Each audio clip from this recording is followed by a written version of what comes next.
우리 지난 2주간에 걸쳐 또 이번 주에도 나의 사랑 나의 교회 하는 제목을 가지고 우리 예수님께서 정말 그렇게 극진히 사랑하시는 교회, 이 교회는 어떤 교회여야 될까? 어떤 교회가 건강한 교회일까? 어떤 교회가 좋은 교회일까? 이것들을 알아보고 있습니다.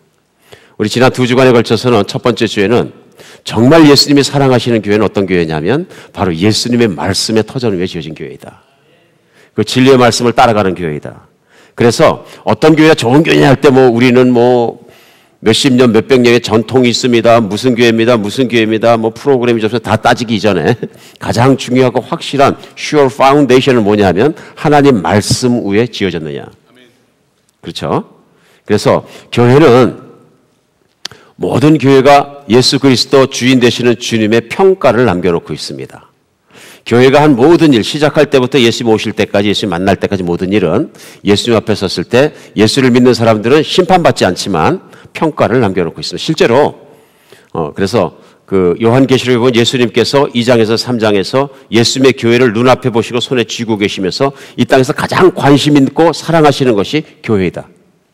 그리고 그 교회를 놓고 평가하셨는데 상당히 세부적으로 평가하셨어요.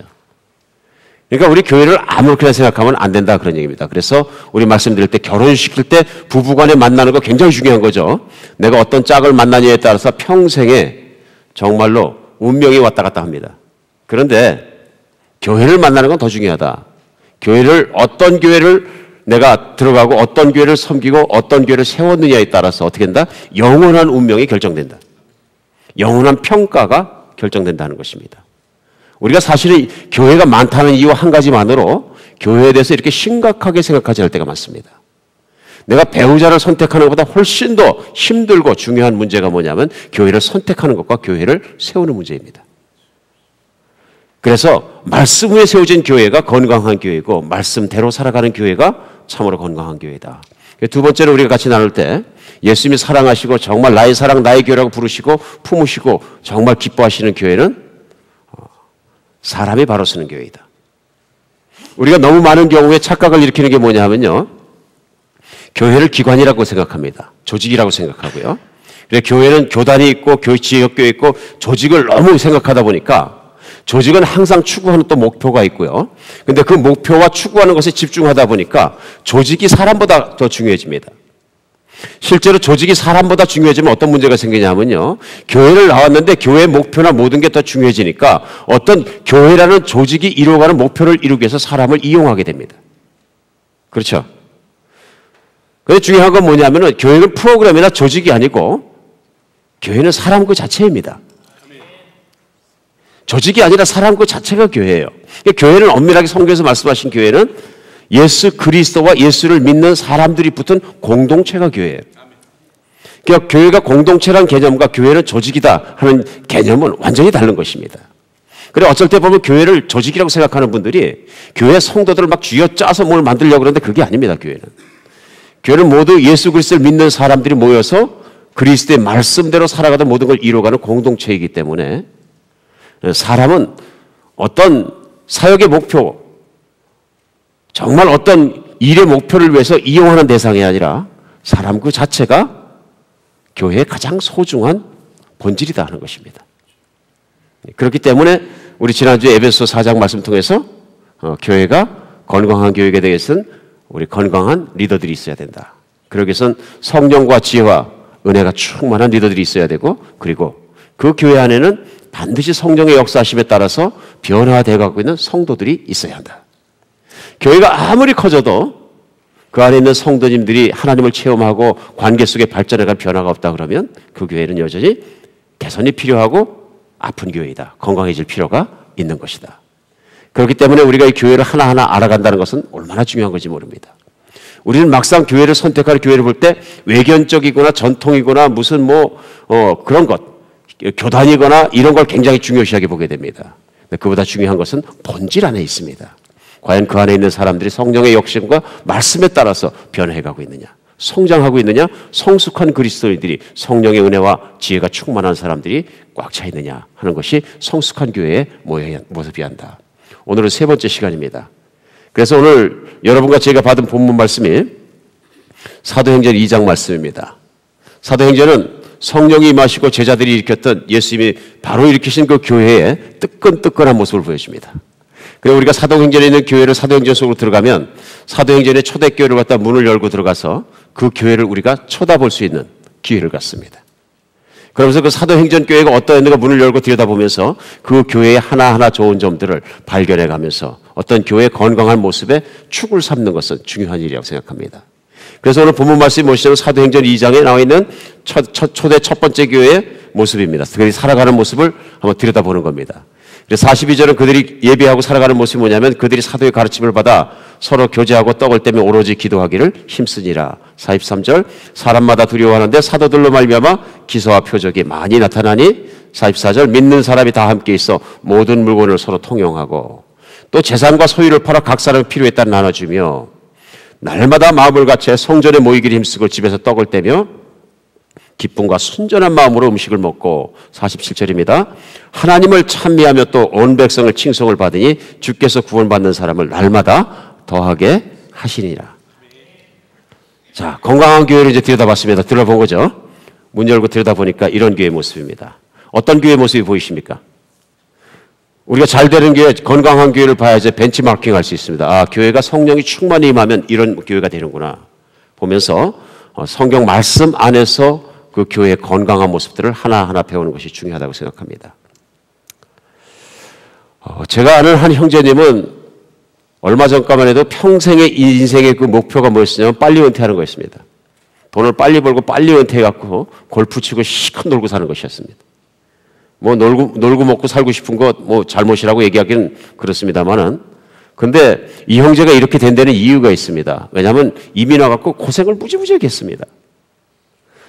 미국에 있는 큰 도시로 첫 번째 이민을 왔고 돈을 하나도 든 것이 없이 왔는데 길이 없으니까 아내하고 이분께서 어떻게 했냐면요. 하루에 2잡씩 꼈어요. 그러니까 이분의 간증에 의하면은 얼마나 힘들게 살았는지 미국 와서 애들을 조그만 애들을 깐난둥이를 키웠는데 나중에는 이제 길이 없으니까 조금 큰 애한테 애를 맡기고서는 그냥 부부가 투잡을 뛰면서 얼마나 열심히 되는지 어쩔 때는 서로 만날 시간이 없어가지고 냉장고에다가 한 1시간 정도 갭이 떨어져가지고 여보 애들 뭐 우유 먹겠습니다. 그러면 이쪽으로 와가지고 그 다음에 또 아내가 또 편지를 써 이럴 정도로 그냥 바쁘게 살았다. 그래서 대표적으로 무슨 얘기가 우리 애들은 신발 벗고 들어가면 아파트에서 신발 쭉쭉 빨고 살았어요. 그러는 거예요. 참 힘든 이민생활을 사는 거죠. 우리 중에도 그런 분들이 없잖아 많이 계실 줄 저는 압니다. 이민생활 만만하지 않은 거죠. 그렇게 살다 10년을 죽을 고생을 했는데 이제 조그만 비즈니스를 할 만한 돈이 모여가지고 작은 비즈니스를 했는데 목숨 걸고 하는 거죠. 이제 자기 비즈니스니까. 그러니까 그 말씀에 보면 하루 일주일 7일을 하루 16시간씩 거의 가게에서 살다시피 했다. 모퉁이에서 조그만 슈퍼마켓 하면서 아주 가게 살다시피 했다. 그러고 나서 돈이 좀 되니까 이제 그 업에 대해서는 자신이 붙어가지고 거기에 이제 몇십 배가 되는 좀 큰 슈퍼마켓이 하나 싸게 나온 게 있어서 그것에 대한 마음이 생겼다. 빨리 돈을 벌어야 되겠다는 마음에. 그래서 그 잘 되던 작은 가게를 팔고 자기 돈이 부족해서 가족들의 모든 돈을 갖다가 또 빌려가지고 그걸 샀다는 거예요. 그러니까 들어갔더니 참 가게가 잘 돼서 역시 이건 정말 대박이 났다. 가게를 참 싸게 사가지고 수지가 맞았다 하는데 한 6개월 뒤에 보니까 소문이 도는 거예요. 그 가게 바로 옆으로 슈퍼마켓이 큰 대형 마켓이 들어온다. 앞이 아찔해진 겁니다. 아는 게 아니라 6개월이 지나니까 대형 마켓이 들어왔고 그 6개월 뒤에는 가게를 완전히 문 닫게 됩니다. 아무것도 건진 것 없고 빚만 몽땅 났습니다. 그 도시에 같이 살던 친척들이 너무 미안하고 힘들어서 다른 도시로 가버립니다.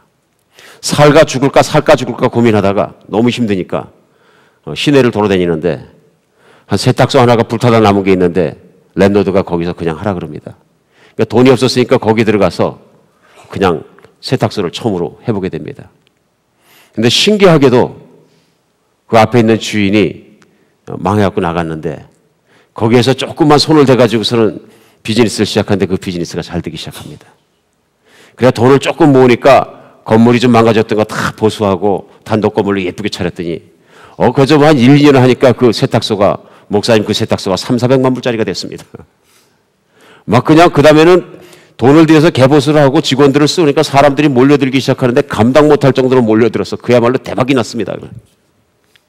그렇게 몇 년을 하니까 좀 목돈을 좀 쥐고 빚도 갚고 목돈을 쥐게 되었는데 이제는 아이들도 다 크고 그래가지고 허무한 생각이 들어서 주변에 있는 좀 아는 사람들과 골프를 배우기 시작하고 골프를 치기 시작했습니다. 그 골프 치는 거 진짜 재밌는 거더라고요. 그러면서. 그래서 일요일만 되면 그저 어쩔 때는 그 아침부터 저녁까지 하루 종일 골프 쳤습니다. 직원들 몇 개 놓고. 그러니까 이 모든 것들을 살아가면서 희망이 있다 이제는. 그래서 그때 인생의 꿈이 뭐냐면 빨리 은퇴해가지고서는 골프만 치고 살았으면 좋겠다. 그냥 미국과 해외에 있는 골프장들 다 투어해가면서 놀기만 하면서 살았으면 좋겠다 하는 인생의 꿈이 있었습니다. 그래서 주변에 골프 치는 친구들이 많이 생기기 시작했고 자기도 미국 이민에서 성공한 드림을 이룬 한 사람으로서 멋지게 살고 있었습니다. 근데 이 형제가 어느 날부터 일요일이면 아침 저녁으로 골프를 쳤는데 골프를 안 나가기 시작합니다. 친구들이 참 의아해했는데 뭐 하나 봤더니 교회를 갑니다. 교회를 가는데 이 사람이 보니까 아침에만 가는 게 아니라 저녁 때까지도 있습니다. 그런데 이 사람이 교회를 다니는데 아침 주일날만 가는 게 아니라 주중에도 가기 시작하고 열심을 냅니다. 주변에 골프 치던 친구들이 이상하게 생각합니다. 저 친구가 왜 저렇게 달라졌나? 혹시 미쳤나? 그래갖고 친구들이 물어봅니다. Why? 골프장이 재미있지 뭐 교회가 재밌나? 그랬더니 그 사람이 얘기합니다. 내가 골프장보다 훨씬 재미있는 걸 발견했다. 어느 날 아는 사람의 손에 끌려갖고 억지로 교회를 한번 갔는데 교회에서 말씀을 듣다가 하나님이 살아계신 것과 그 하나님이 예수 그리스도 그 아들을 십자가에 못 박혀 죽게까지 자기를 사랑하시고 있다는 것을 알게 됐어요. 듣게 되었고 믿게 되었어요. 그리고 곰곰이 생각해 보니까 자기가 이민 와가지고 정말로 가게를 문을 닫고 다 죽게 생겼고 자살해버릴까 살까 막 고민했을 때도 하나님이 계셨고 그 하나님이 자기를 인도하셔서 장사가 잘 되는 곳에 인도도 해주시고 또 내가 정말 이런 복음을 듣게도 해주시고 그런 살아계신 하나님을 만나고 나고 영접하고 나고 그러고 나니까 세상에서 제일 재밌는 일이 교회 가는 일이에요. 제일 재밌는 일이 교회 가다 보니까 골프가 나쁜 게 아니라 골프가 좋은 줄 알았는데 골프보다 더 좋은 게 있으니까 교회를 가게 되더라. 그리고 하나님 알아가는 게 너무 기뻐가지고 그냥 예배만 있다 그러면 수요 예배도 나가고 무슨 예배도 하고 막 뛰어나가다 보니까 이제는 그냥 세상에 있는 거 아무 재미가 없고 교회 와서 교인들과 만나고 찬양하고 하나님 예배 드리는 게 제일 좋은 게 됐고 인생도 이제는 빨리 은퇴하는 것이나 돈 벌어서 선교하고 또 돈 벌어서 하나님께서 은퇴하게 하시면 그 돈 가지고 이제 선교지 나가서 하나님 복음을 모르는 사람들과 살고 싶습니다 하는 새로운 꿈이 생겼는데 그것 때문에 제 인생은 요즘 흥분합니다. 그런 고백을 들었습니다. 저는 이것이 가장 우리에게 중요한 신앙생활의 모습이라고 생각합니다. 변화.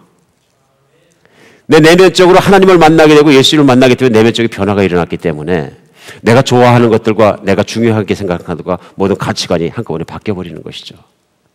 오늘 사도행전 안에서 우리가 뭘 볼 수 있냐면 사도행전을 만났던 유대인들은 원래 유대교의 방식을 떠나서 전통을 중요시하면서 하나님을 섬긴다고 열심히 섬겼던 사람들입니다.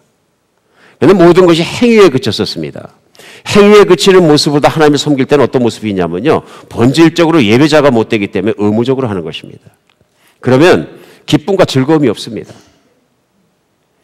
근데 어느 날 보니까 제자들이 술이 취한 것처럼 성령에 취해가지고 막 그냥 난리가 났는데 왜 그러냐 그러니까 그 중에 사도 한 명이 베드로 사도가 일어나가지고 우리는 바로 예수 그리스도께서 십자가에 못 박히시고 우리를 위해 부활하신 것을 믿는 사람들인데 바로 그 예수님을 너희가 죽였다고 설교를 합니다. 너희의 교만이 너희의 모든 것이 예수를 죽였다고 설교하면서 아픈 얘기를 합니다. 그럼 우리가 어떻게 할 거냐 하고 물어보니까 이제는 정말 회개하고 예수를 믿고 침례를 받고 제사함을 받아라. 그럼 너희도 성령을 받을 것이야 얘기하니까 사도행전 2장에 보면 수천 명이 그날 다 예수 앞에 무릎 꿇고 믿게 됩니다. 오늘 본문의 현장은 뭐냐면 그런 사람들이 다 들어와서 이제 변화된 마음으로 살아가는 삶의 모습입니다. 과거에 살았던 모습과 다른 모습으로 살아가는 거죠. 골프를 즐거워서 골프가 인생의 정말로 가장 큰 즐거움이었던 사람이 교회가 가장 즐거운 사람이 변하는 것처럼 사도행전 사람들이 그렇게 변하는 것입니다. 오늘 그래서 우리가 들여다본 사도행전 교회의 모습은 그런 모습입니다. 하나님을 진짜 즐거워하고 기뻐하고 하나님을 찬양하는 모습으로 예배하는 모습으로 살아가는 것입니다. 사도행전 교회나 이 골프를 치던 형제님은 왜 이렇게 변한 걸까요? 간단합니다. 하나님의 영광을 보았고 믿었고 그 영광 속에 들어갔기 때문에 그렇습니다. 누구든지 하나님의 영광을 체험한 사람은 그대로 모습이 되지 절대로 않습니다. 우리가 하나님의 영광을 어떻게 만납니까? 우리 밖에 뛰어나가서 정말 가을에 조지아가 단풍이 너무나 아름다운데 우리 교회가 특히 아름다워요. 또. 저는 어쩔 때 단풍 보고 싶어서 어디 가다가도 교회 들어오다 보면 야, 우리 교회가 진짜 단풍놀이 하는 데구나, 여기가. 우리 교회 그 사진 찍을 때 이렇게 단풍 졌을 때 지금 요번 주에 저 뒤에 가서 찍으면 교회가요, 그림입니다, 그림. 제가 볼 때는. 그렇죠? 하나님 만드신 자연이 얼마나 아름다워. 자연을 보고 우주를 보고 모든 걸 보면 하나님의 영광이 물론 보이죠. 그런데 이 세상에서 하나님의 영광이 가장 아름답게, 가장 크게, 가장 거룩하게 보인 곳이 있습니다. 어디입니까? 바로 예수 그리스도의 십자가의 사건이에요. 이 모든 걸 만드신 하나님께서 당신의 거룩함을 지키기 위해서 하나밖에 없는 아들을 아낌없이 십자가에서 제물로 맷달 만큼 하나님은 거룩한 분이세요. 악하지 않은 분이세요. 두 번째는 그 예수에 매달린 십자가에 매달린 예수 그리스도는 바로 저희 같은 죄인들, 하나님을 믿지 않는 사람들을 죽도록 사랑하신 하나님의 사랑이 거기 나와 있는 거예요. 그 사랑과 그 거룩함을 보면은 십자가에 뭐가 나타나요? 하나님의 영광이, 엄청난 영광이 나타납니다. 이 십자가에 매달리신 예수 그리스도를 바라보면서 하나님의 영광을 깨닫고 받아들이고 살아계신 하나님을 받아들인 사람마다 내면에 어마어마한 변화가 일어나요. 그게 뭐예요? 하나님의 영광을 찬양하는 사람들이에요. 그 건강한 교회는 어떤 교회냐면요, 이런 복음에 반응해서 새로 태어난 새 생명들이 하나님의 영광을 예배드리고 찬양하는 곳이 돼야 돼요. 건강한 교회에 오늘 우리가 알아야 되는 가장 중요한 것 중에 하나는 뭐냐면요, 생동력 있고 생명감 있는 예배가 살아있어야 돼요. 예배가 살아있지 못하면 그 교회는 병든 교회예요. 과연 사도행전 교회를 보면서 살아있는 예배, 생명력 있는 예배, 하나님의 영광에 참여하는 예배는 도대체 어떻게 지어진 것인가, 오늘 그것을 좀 생각하는 시간 갖겠습니다. 제일 먼저 오늘 본문 속에서 우리 볼 수 있는 생명력 있는 예배의 핵심은, 첫 번째 핵심은 뭐냐면요, 열정적인 참여의식과 배움이 있는 것이에요. 무슨 얘기냐면 46절에 보세요. 날마다 마음을 같이하여 성전에 모이기를 힘쓰고 집에서 떡을 떼며 기쁨과 순전한 마음으로 음식을 먹었다. 이게 이들의 삶의 모습이에요. 얼마나 자주 모였어요? 날마다. 그럼 얼마나 자주 모이는 교회가 좋은 교회입니까? 날마다 모이는 교회가 건강한 교회입니다. 지금 우리 날마다 모이자 그러면 뭐라 그래요? 밥을 어떻게 먹고 살라고? 미쳤다. 이 광신자 집단 아니가. 이렇게 하죠. 왜 그렇습니까? 상식적으로 상식에서 벗어났다 이런 얘기예요. 우리 나름대로 생각하는 교회 상식이라는 게 우리 안에 들어와 있습니다. 근데 이게 엄청나게 잘못된 거예요. 이것이 얼마나 우리를 바더하는지 모릅니다. 반대로 한번 생각해 보겠습니다.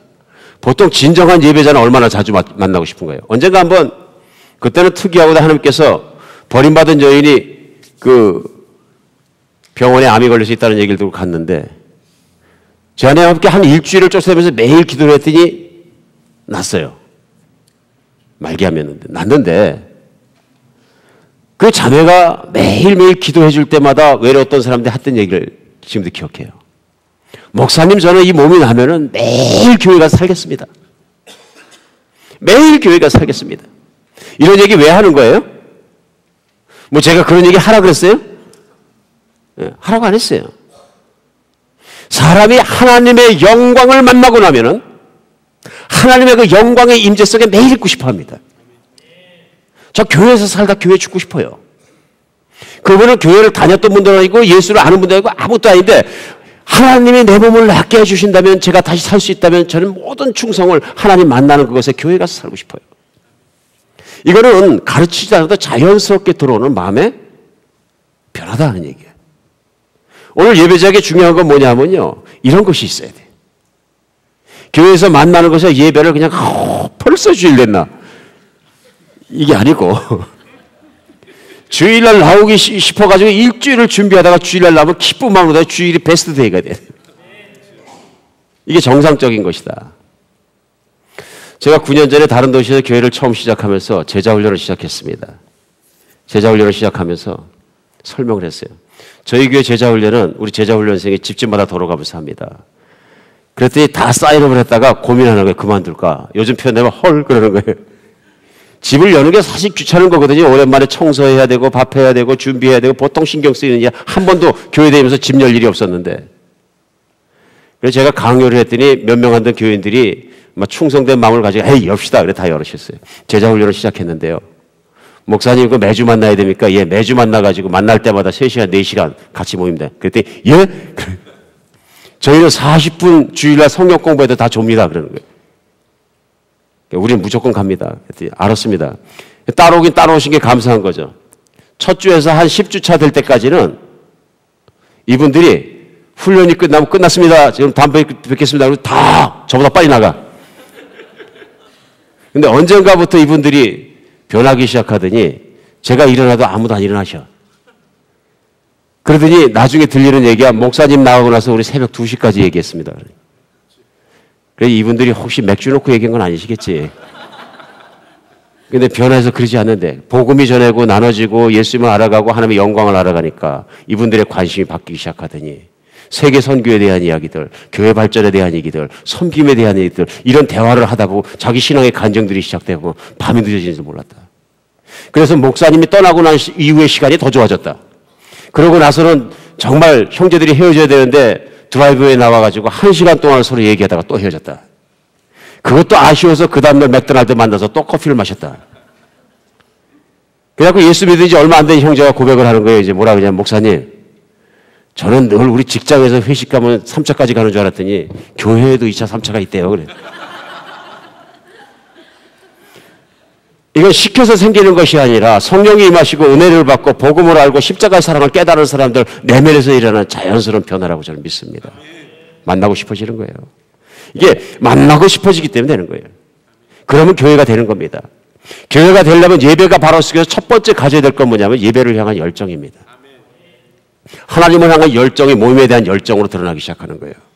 내 마음이 자꾸 모임에 나가는 게 꺼려지고 괜히 이상하게 일주일에 한 번 만나고 변화를 받는 것조차도 힘들고 막 이러면은 자꾸 도망가고 싶어지면 둘 중에 하나입니다. 내 마음속에 상처가 있어서 인간적인 힘든 면이 있든지 그것도 또 치유받아야 되는 문제죠.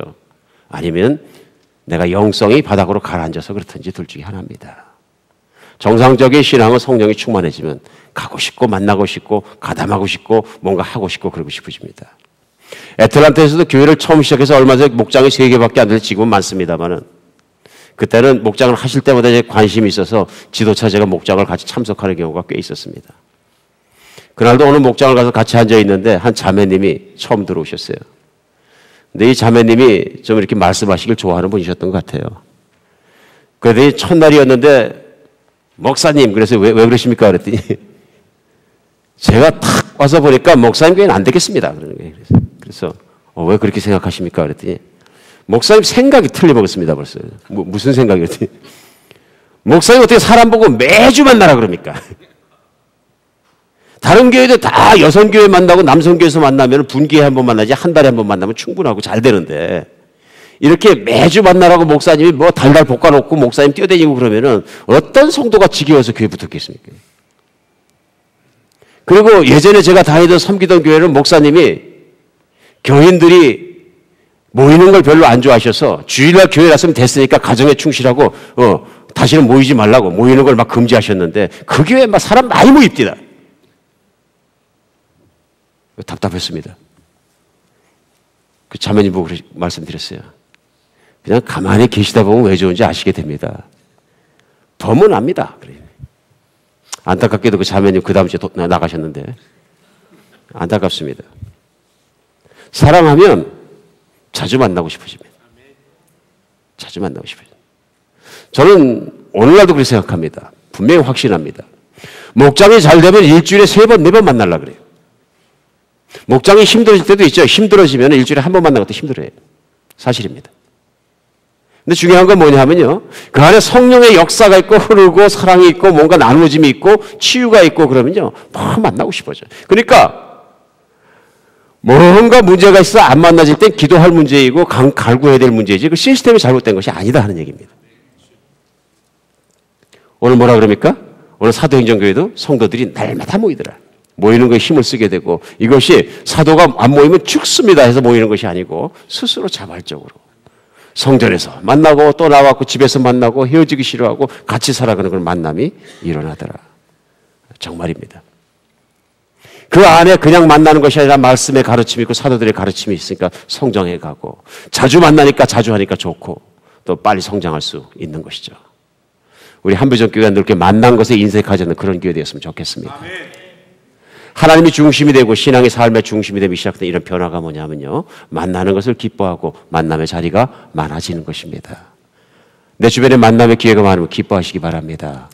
신앙생활, 성경에서 말씀하시는 신앙생활 멀어지면 내 신앙생활도 자꾸 다운됩니다. 바닥으로 내려갑니다. 시편 84편 10절에 이런 말씀이 있습니다. 주의 궁정에서 한 날이 다른 곳에 첫날보다 나은즉 악인의 장막에 사는 것보다 내 하나님의 성전 문지기로 있는 것이 좋사옵니다. 참 기가 막힌 고백이에요. 세상에서 출세해서 왕노릇하는 것보다 하나님 성전에 문지기로 서 있는 게 훨씬 좋습니다. 전 가끔 이런 분들 봐요. 세상적으로는 성공하고 세상적으로는 지위가 높으신데도 교회 가서 청소하고 주차장 관리하고 뛰어다니시고 뭐 그냥 섬기시면서 아무 말씀 없이 하시는데 기뻐서 주일학교 섬기시는 분들 봐요. 훌륭한 분들이에요. 그런데 훌륭하기 전에 뭐냐면 복받은 분들이 뭘 깨달은 거예요? 예, 골프장보다 더 좋은 데가 교회 예배인 걸 발견한 것처럼 내가 세상에서 누리는 권위와 낙과 모든 것보다 하나님의 교회에 들어와서 섬기는 것이 훨씬 기쁘고 즐겁다는 것을 발견한 거예요. 그리고 또 가치 있다는 걸 발견한 거예요. 그런 사람마다 모이기 힘씁니다. 사랑하는 여러분, 우리 서로가 순수하고 깨끗한 열정과 마음을 가지고 모이기 힘쓰는 그런 교회를 세워갔으면 좋겠습니다. 모이기를 피할 때마다 그런 걸 정당한 것처럼 자꾸 내가 이유를 대고 정당화할 때마다 어쩌면 내 교회는 병 들어갈지도 모릅니다. 오늘 우리가 정말 힘찬 마음으로 교회를 이렇게 세워가는 그런 정말 하나님의 영광을 아는 성도 되었으면 좋겠습니다. 예, 모임에 대한 열정이 있어야 되고요. 두 번째는 뭐냐면요, 진실한 찬양이 있어야 됩니다. 그 앞에다 이제 형용사를 불렀습니다. 진실된 찬양. 노래는 누구나 할 수 있지만 진실된 찬양은 아무나 하지 못합니다. 오늘 47절에 보세요. 하나님을 찬미하면 또 백성에게 칭송을 받으니 주께서 구원받는 사람을 날마다 더하게 하시니라. 뭐 했다고요? 하나님을 찬미했다. 하나님을 찬송했다. 그리스도인이 모이는 곳마다 하나님의 영광이 있는 곳마다 영광을 아는 사람마다 영광을 높이는 사람마다 한 일이 뭐냐면 찬송하는 거예요. 시대에 따라 음악은 다 틀립니다. 장르도 틀리고요. 그러나 공통점은 뭐냐면 하나님의 영광을 노래하고 찬송했다는 거예요. 그래서 좀 아까 말씀드렸던 시편 84편은 사실 1절과 4절이 이렇게 시작합니다. 만군의 여호와의 주의 장막이 어찌 그리 사랑스러운지요. 내 영혼이 여호와의 궁정을 사모하여 쇠약하며 내 마음과 육체가 살아계신 하나님께 부르짖나이다. 나의 왕 나의 하나님, 만군의 여호와 주의 제단에서 참새도 제 집을 얻고 제비도 새끼들 보금자리를 얻었나이다. 주의 집에 사는 자들은 복이 있나니 그들이 항상 주를 찬송하리라. 주의 집에 사는 자들은 복이 있나니 그들이 항상 주를 찬송하리라. 뭐 한다고요? 찬송할 수밖에 없다고요. 참새도 집을 얻고 제비도 새끼들 자리를 얻었으니까 찬송할 수 있어요, 없어요? 있다는 얘기예요. 하나님의 안에 사는 사람들은 늘 하나님의 영광 가운데 주어지는 복으로 말미암아 하나님을 노래하게 되어 있다, 그런 얘기예요. 억지로 노래하는 거예요? 좋아서 얘기하는 거예요? 좋아서 노래하는 거예요. 좋아서. 제 아들에게 미안하긴 한데 제 아들이 제일 좋아하는 음식은 돈가스예요. 제 생각엔 그런 것 같아요. 안 물어봤는데. 왜 그러냐면 그 돈가스라는 음식이 맛은 있는데 돈가스집 하는 분한테 제가 죄송합니다. 특정 영업과는 관계가 없습니다. 근데 이게 돼지고기 그 기름에 튀겨내니까 우리 아들은 자꾸 몸이 불어가는데 이게 안 좋은 거예요. 그러니까 제 아내가 안 해줍니다, 생전. 근데 좋아하는 줄 아는데도 안 해줍니다. 근데 몇 달 만에 한 번 이제 좀 추리를 해야 되겠다 그러면 해줍니다. 그걸 튀겨서 집에서 해주는데 그 돈가스 냄새가 도는 날이 본 아들 불러갖고 이제 다 됐다 부르면 우리 아들이 와가지고 식탁에서 어떻게 하냐면 다리를 탈탈탈탈탈 가만히 있질 못해. 그러다가 노래를 막 콧노래를 불러요. 먹자 그러면 노래를 부르면서 먹어요. 지금 뭐 하고 있는 거예요? 돈가스 찬양하고 있는 거예요. 너무 기뻐하는 거예요. 너무 기뻐하는 거예요. 저도 같이 먹으면서 너무 기뻐요. 제 아들이 이렇게 맛있게 먹는 거 보면은 기쁜 거예요. 우리 예배할 때 찬양하는 게 그런 거예요. 하나님 너무 기쁘고 좋아가지고 막 하지 말라고 노래 부르는 거예요. 신학 공부할 때 그 교회 음악을 가르치던 노 교수께서 미국 분이셨는데 첫 시간에 교회 음악을 공부하는데 뭐라 그러시냐면 그리스도인이 노래할 줄 모르는 것은 물고기에 헤엄칠 줄 모르는 것과 똑같아. 그 말이 이해가 가더라고요. 음정박자 잘 맞추고 무슨 발성을 잘해갖고 노래를 잘해라 그런 얘기가 아니에요, 지금. 그리스도인이라면 자연스럽게 기쁨으로 노래하게 돼 있다 그런 얘기죠. 맞습니까? 뭐 노래하게 돼 있다.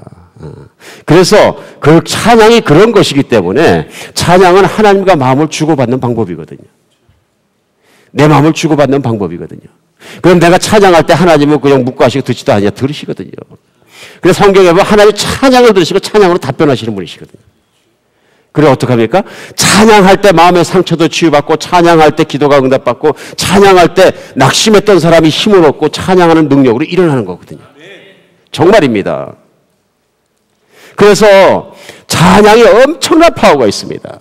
엄청난 파워가. 건강한 예배에는 진실한 찬양, 그 진실한 찬양은 하나님을 만나는 파워가 있습니다. 그 안에. 파워가. 실제로 사도행전 16장에 보면 사도 바울이 빌립보 지역에서 실라와 일행과 함께 전도를 하다가 붙잡혀가지고서 그냥 시컷 맞습니다. 시컷 맞고 감옥에 들어가는데 그 빌립보서 16장 23절에 25절에 이렇게 나옵니다. 많이 친 후에 옥에 가두고 간수들을 명하여 든든히 지키라 하니 24절 그가 이러한 명령을 받아 그들을 깊은 옥에 가두고 그 발에 착고를 든든히 채웠더니 한밤중에 바울과 실라가 기도하고 하나님을 찬송하며 죄수들이 듣더라. 지금 낮에 전도한다고 고생하다가 밥도 못 먹겠죠? 붙잡혀 가가지고 시컷 맞고 피가 철철 흘리는데 치료도 받지 못하고 깜깜해서 빛도 안 들어오는 지하 감옥에 돌 감옥에 집어던져졌어요. 발에는 쇠사슬로 묶어가지고 꽝꽝 묶어놓고 손도 묶어놓고 꼼짝 못하는 거예요. 등이 맞아서 피는 절절 흘러오르고 배는 고파 죽겠고 힘은 쫙 빠지고 모든 완전히 탈진한 상태인데 지금 뭐 하고 있어요? 아이고 하나님 왜 나를 안 돌봐주셔가지고 이렇게 쉬게 맞고 그반 시체가 돼가지고 이게 무슨 꼴입니까 이게 이겁니까? 아니면 불쌍한 내 영혼이요 지금 피리파리 하고 있습니까? 아니에요. 하나님께 기도하고 뭐 했다? 찬양. 바울이 얘기했겠죠 옆에 신라에게 신라야 우리 붙잡아서 터지기 전에 불렀던 찬양이 뭐지 그게? 그러니까 왕이신 나의 하나님 왕이신 나의 하나님 우리 그거 찬양하자. 그래서 왕이신 나의 하나님 내가 주를 높이고 영원히 주의 이름을 찬송하리이다. 찬양하면 아팠던 게 생각이 안 나는 거예요.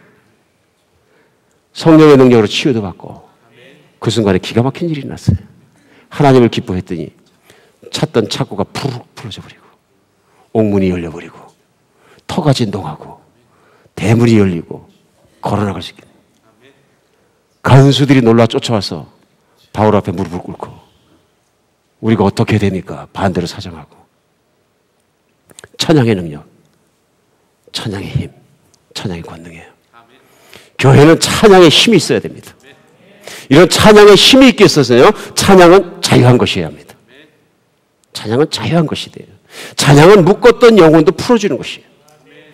그런데 찬양이 제도에 묶이면 안 됩니다. 찬양이 육신에 묶이면 안 됩니다. 찬양이 다른 사람들의 판단에 묶여서는 안 되는 것입니다. 찬양은 오직 하나님께 하는 것이고 하나님께 집중해서 몰입한 사람은 자유함이 있어요. 그렇죠? 그러니까 어떤 분들은 그런 분들도 계세요. 교회에서 찬양하는 것은 찬송가 아니면 안 된다. 근데 바울과 실라는 찬송가를 불렀던 얘기가 없단 말이에요. 여기에 문제가 있는 거예요. 전통을 얼마나 중요하시는 거지. 왜 교회가 꼭 16, 17, 15세기에 바하 음악을 갖다 꼭 해야 돼요. 그렇잖아요? 바하 음악을 할 수도 있지만은 우리는 요즘 음악을 할 수도 있고 드럼을 칠 수도 있고 신티사이저를 쓸 수도 있고 다 쓸 수도 있는 거죠. 왜 교회는 악기를 쓰면 안 되고 또 왜 교회는 손 들고 찬양하면 안 돼? 저거는 다 광신자들이 하는 것이다. 아니죠. 손을 들고 찬양하는 건 성경에 수도 없이 나와 있어요. 여러분 손 들고 찬양하고 예배 중에 댄스하다가 진짜 하나님께 칭찬받은 사람이 누구예요? 그거 다 아시잖아요. 다윗이에요. 예배가 어떻게 했다고요? 바지가 내려가더라고요. 그러니까 보통 주일날 나오면 바지를 잘 묶고 찬양을 해요. 웬만큼 꽉 묶고 하고 내려갈 정도로 하나님께 열광하라는 얘기죠. 지금 뭐 했다는 얘기? 하나님께 열광했다는 얘기예요. 지금 성경에 분명히 다 나와 있는데 안 된다는 거야. 손 들면 안 된다는 거야. 와, 세상에 이건 어디서 나온 건지 몰라요. 교회는 진실한 찬양이 있어야 돼요. 진실한 찬양 하나님께 몰입하는 거예요. 고백하는 거예요. 뜨거움을 고백하는 거예요. 기쁨을 고백하는 거예요. 제도에 묶이고 사람에 묶이면 안 됩니다. 사람 시선에 묶여가지고 내 믿음이 꼼짝 못하니까 아이고 손들는데 우리 와이프가 오버하지 말라 그러면 어떡하나요? 오버하지 말라 그랬건 미쳤다 그랬건 광신자 그랬건 그거 왜 신경 써? 하나님께 몰입하면 되는 거죠. 하나님이 너 이쁘다 하면 그걸로 끝나는 거죠. 그러니까 똑같이 월십을 해도 어떤 분은 치유를 받고 자유함을 받고 깨끗함을 받고 새 힘을 받고 정말 예배드리고 하나님을 만나고 임재 가운데 정말 튼튼한 힘을 가지고 들어올 땐 힘이 빠져서 나갈 때 딱 하고서 나가는데 어떤 분들은 예배 드려도 드렸는지 안 드렸는지 똑같으면 변화가 없는 거죠. 정말 중요합니다. 이런 예배를 드리면 치유됩니다. 실제로 플로리다에서 한 가족이 한번 홍수가 나가지고 홍수에 뚝이 터지는 바람에 그 집이 물에 잠기는데 몰랐어요. 뒤늦게 알아가지고 이 식구 4명이 애들 2명을 데리고 부부가 튀어나와가지고 나무로 올라갔는데 나무가 꿀꺽꿀꺽 차올라오더니 나중엔 나무 꼭대기까지 차는 거예요. 그러니까 이 부부가 마지막 부러지지 않을 때까지 올라가가지고 사람 몸에 물이 차올라오니까 자기 코까지도 차올라오니까 애들을 떠받쳐서 올렸어요. 작은 애들을. 그런데 물이 자꾸 차올라오니까 이제는 까치발을 뜨고 이렇게 해야지 숨을 한번 쉬는 거예요. 애들은 끌어안고요. 그러니까 조금씩 계속 차올라오는데 까치발을 띄고서 숨을 쉬는 것도 이거 한계가 있고 얼마나 불안해요. 이게 뭐 그냥 이러고 있으니까. 이제 죽었구나. 그러면서 애들을 쳐다보는데 와이프가 여보 우리 찬양합시다. 근데 와이프가 찬양을 시작하니까 너 근심 걱정 말아라 주 너를 지키리. 오늘 제 노래 실력 다 나오네. 주 너를 지키리. 계속 찬양하고 조금 지냈는데 반복해서 찬양하는데 시커먼데 콩콩한데 배 한 대가 훅 들어오는 거예요. 노젓는 배가. 깜짝 놀라서 보니까 동네 사람 2사람이 와서 건지러 온 거예요. 그 손이 자기들 손을 잡아 당기는데 애들을 받고 얼마나 기쁘겠어요. 주 너를 지키리. 찬양은 파워풀한 것입니다. 진실한 찬양이 있는 곳이 건강한 교회예요. 어느 교회 들어가든지 이렇게 보면 찬양이 진실하지 않으면 죽은 거예요. 콜도 하고 다 죽어버리면. 우리 하나님은 열정적인 하나님이십니다. 아십니까? 성경에 나와 있어요. 하나님의 열심히 이루리라. He's a passionate God. 근데 우리가 제도권에 묶이고 우리 유기에 묶이고 잘못 묶이고 우리가 하나님 어떻게 만드느냐면요. 엄격한 하나님 만들어버려요. 그건 집에 있는 우리 예전에 아버지, 예전에 할아버지들이 엄격하신 분이었죠. 우리 할아버지 엄청 엄격하신 분이었는데. 그러니까 우리 믿지 않았던 우리 할아버지와 하나님을 오바르 표현해서 보면 엄청난 착각이 나오는 거죠. 우리 그런 열정을 가신 뜨거운 하나님을 뜨겁게 사랑하고 찬양하는 여러분과 제가 되었으면 좋겠습니다. 세 번째는요. 뜨거운 기도의 열기가 있어야 합니다. 42절 보십시오. 그들이 사도의 가르침을 받아 서로 교제하고 떡을 떼며 오로지 뭐예요? 기도하기를 힘쓰니라. 사도행전에는 유난히 오로지 기도하기를 힘쓰니가 많이 나옵니다. 왜 그렇습니까? 사도행전은 본질적으로 카리스메릭한 교회예요. 카리스메릭하다는 얘기는 뭐냐면 성령이 임재하신 가운데 성령의 순재함으로 성령의 임재하심으로 이끌려가고 이루신 것이 일어나는 것이 카리스메릭한 교회거든요. 저희 교회가 카리스메릭한 교단이라는 얘기는 아니고요. 원래 뜻이 그런 것입니다. 임재하신 하나님께 반응하는 것이거든요. 본질이. 그래서 사도행전에는 우리가 아는 것처럼 다락방에서 성령이 오실 때까지 오로지 기도에 힘쓰니까 성령이 오셨고 오늘 말씀을 나누는 본문이 사도행전 2장은 성령이 임하셨더니 베드로가 설교를 하고 수천 명이 돌아왔는데 성령 충만한 사람들이 살아가는 예배하는 삶, 생동감 있는 삶의 모습, 예배의 모습이 바로 오늘 본문이거든요. 그런데 이제 중요한 건 뭐냐면요. 이들이 이런 모든 일을 체험할 수 있는 가장 중요한 도구가 무엇이었어요? 기도예요. 기도 자체도 뜨거워야 되고 기도에 대한 응답으로 성령이 오시고 뜨겁게 하시고 뜨거운 기도가 있는 거예요. 그러니까 이들이 아는 확신은 뭐냐면 무슨 일이든지 기도하면 된다. 무슨 일이든지 기도로 시작하고 기도하면 된다. 그래서 실제로 3번이나 사도행전 1장 14절, 2장 42절, 6장 4절에 이들이 오로지 기도에 힘썼다는 얘기가 나오면서 그때마다 무슨 일이냐면요. 중요한 일이 있을 때마다. 심지어는 수장격이었던 베드로 사도와 요한이 감옥에 잡혀 들어가니까 이들이 한 일이 왜 문을 걸어 잠그고 오로지 기도에 주야를 힘썼더라. 그랬더니 기도의 응답보다 감옥 안에 역사하셔서 사도 베드로가 늠름하게 걸어 나오게 하시는 거죠. 기도야말로 인간이 하나님께 할 수 있는 가장 신령한 예배입니다. 왜 그럴까요? 기도는 인간이 자기 자아가 소멸됐다는 것에 대한, 그래서 이제는 내가 중심으로 사는 것이 하나님의 중심으로 산다는 것에 대한 인간의 가장 숭고한 표현이에요. 쉽게 표현하겠습니다. 예수님을 믿고 나는 그가 내가 그리스도와 함께 십자가에 죽고 나는 죽고 이제부터 내가 과거에는 내 뜻대로 내 꿈대로 내 방법대로 내 기호대로 인생을 살아왔는데 그것이 하나님의 뜻이 아니라 죄악의 길인 걸 아는 거예요. 그래서 이제는 돌아서서 하나님을 믿는 그리스도와 함께 십자가에 못 박힌 사람이 되었는데, 예수를 믿는 사람이 첫 번째 해야 될, 영원히 해야 될 일은 뭐냐면 이제부터는 하나님의 뜻을 따르는 거예요. 그러기 위해서 필요한 게 뭐예요? 기도예요. 기도는 뭐냐면 이제부터는 제가 제 자아를 내려놓고 하나님의 뜻대로 행하고 살겠습니다 하는 신앙에 대한 궁극적인 표현인 거죠. 그러니까 우리 신앙생활 하면서 내가 신앙생활이 뜨거운가 성령 충만한가 앞으로 어떻게 하면 돼요? 기도하는가 보면 하는 거예요. 나의 기도 생활은 어떤가? 수은지를 딱 보면 탁 나오는 거예요. 작은 일이나 큰 일이나 다 하나님께 기도하고 하는가? 내가 어떤 일을 하나님 앞에서 기도로 말미암아 신고하고 하는가? 이거는 뭐냐면 내 주권이 예수께 있고 내 주권이 하나님께 있습니다 하는 예배자의 가장 기본적인 태도거든요. 그러므로 교회도 어떤 교회가 돼야 돼요? 기도 열심히 하는 교회 돼요. 그리고 목장도 만나면 기도 제목 나누고 같이 기도하고 한 명 한 명 기도하고 하는, 이거 왜 그래요? 우리 기도로 해결받는 사람이고 기도로 모든 것을 움직이는 사람들이. 사도행전교회가 본질적 크리스메리카라는 얘기는 뭐냐면 기도로 해결받고 기도로 하고 기도에 성령님이 말씀하시면 그대로 했던 교회예요. 안디옥교도 그렇잖아요. 금식하고 기도할 때 성령께서 따로 바울과 바나바를 띄워놓으라. 다른 목적이 탁, 굉장히 중요한 사람이었는데 바울이요. 교회 설교자였었는데 팍 뛰어나버리잖아요. 왜요? 성령이 말씀하셨으니까. 기도가 뜨거운 교회, 건강한 교회입니다. 우리 한부정교회 좀 뜨거워져야 돼. 새벽 기도, 중보 기도, 만날 때마다 기도, 목장 만날 때 기도, 훈련할 때 기도, 계속 불을 질러야 돼. 하나님 앞에 뜨거워져야 돼. 뜨거운 기도가 필요한 거예요. 기도는 우리의 삶이지만 기도 자체도 뜨거워져야 합니다. 그래서 건강한 기도, 교회는 기도가 넘치는 교회예요. 오늘 네 번째, 마지막이지만 덜 중요한 건 아닙니다. 건강한 교회는 풍성한 들인과 나눔이 있어야 돼요. 44절 보세요. 믿는 사람이 다 함께 있어 모든 물건을 서로 통용하고 또 재산과 소유를 팔아 각 사람의 필요에 따라 나눠줬다. 이 유무상통의 삶이 대관절로 어떻게 일어난 거예요?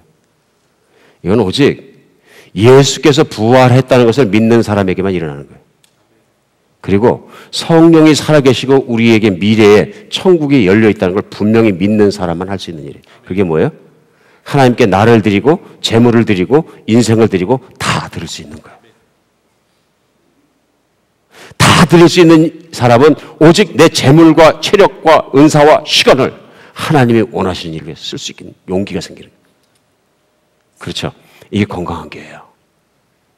건강한 교회는 보면요, 재정 걱정 안 해도 됩니다. 건강치 않은 교회가 재정을 뒤따 걱정하는 거예요. 맞습니까? 성령이 충만하고 예배가 살아있고 생명력 있는 예배가 있고 교회가 그리스도를 위해 헌신하고 뜨거운 교회에 들어가면 들어갈수록 돈 때문에 걱정 안 해도 돼요. 왜요? 돈을 어차피 우리가 하나님 못 드려서 한이지 그냥 있는 거 다 드리고 싶은 사람들인데, 오늘 주일 설교에서 믿음이 좀 연약하시고 이제 준비하시는 분들께 죄송합니다. 내 교회가 결국은 돈 달라서 이런 것 때문에 짜증난다니까요. 믿지 않는 분들의 돈은 필요 없습니다. 괜찮습니다. 안 내셔도. 그러나 예수 그리스도의 생명 주신 사랑을 알게 되면 난 생명뿐만 아니라 돈은 아무것도 여기지 않게 됩니다. 내가 하나님께 10의 1조가 문제가 아니라 10의 2조, 3조건 10의 9조건 못 드려서 아니지. 맞습니까? 못 드려서 아니지. 그냥 그건 무서워서 얘기 못할 게 아니고 진짜 그렇게 돼야 되는 거죠. 성령 충만한 교회인데 선교를 해야 되는데 일을 해야 되는데 하나님이 돈 안 주실 리 없는 거예요. 주시는 거죠. 저는 한비적게 하나님께서 선교한다고 하나님 막 주시는 거 너무 감사해요. 그냥. 부담스럽기도 하지만 어떻게 써야 되나. 이게 돈이 없어서 고민이 아니라 문제가 뭐예요? 어떻게 써야 되나 이거를. 어떻게 써야지 하나님께서 기쁘다고 하시나. 이게 문제가 되야죠. 믿으십니까? 건강한 교회 보세요. 재정 부족한가? 안 부족해요. 교회가 차갑게 콜하게 식어버리면 부족해요? 안 부족해요? 부족해요. 뭘 하든 부족해요.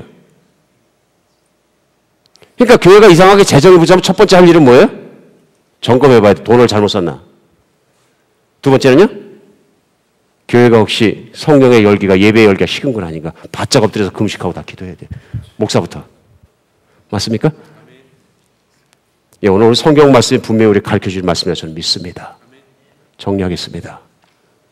성령이 임하고 교회가 뜨거워지면 예배에 활력이 있습니다. 생명감이 있습니다. 하나님을 만나는 현장감이 있습니다. 그걸 막으면 안 됩니다. 자유롭게 만날 수 있도록 교회를 풀어줘야 합니다. 그리고 교회는 그 하나님을 만나야 삽니다. 그랬을 때 우리는 자꾸 하나님을 만나고 싶어지고 모임에 대한 열정이 강해집니다. 교회에 모임을 피하는 사람들이 돼서는 안 됩니다. 히브리서 말처럼 모임을 피하는 어떤 사람들과 같이 하지 말고 마지막 때가 가까울수록 모이기 힘쓰라. 교회가 반대로 가는 교회가 가끔 있습니다. 정신 나간 교회입니다. 절대로 안 되는 교회입니다. 모이기 힘써야 합니다. 마지막 때는 유혹이 너무 강합니다. 세상의 풍토가 그렇습니다.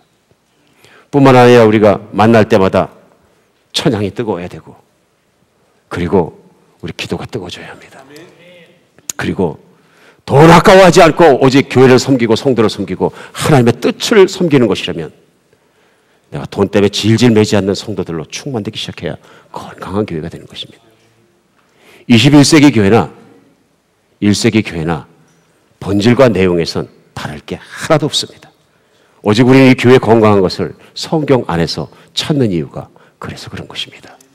사랑하는 여러분, 우리 인생의 최고의 목표는 예수께서 펄쩍펄쩍 뛰게 기뻐하시는 교회를 세우면 됩니다. 믿으십니까? 교회를 세우면 됩니다. 이건 분명히 성경의 말씀입니다. 여러분과 저희 안에 그런 목표가 또렷해지는 주일 되었으면 좋겠습니다. 기도하겠습니다.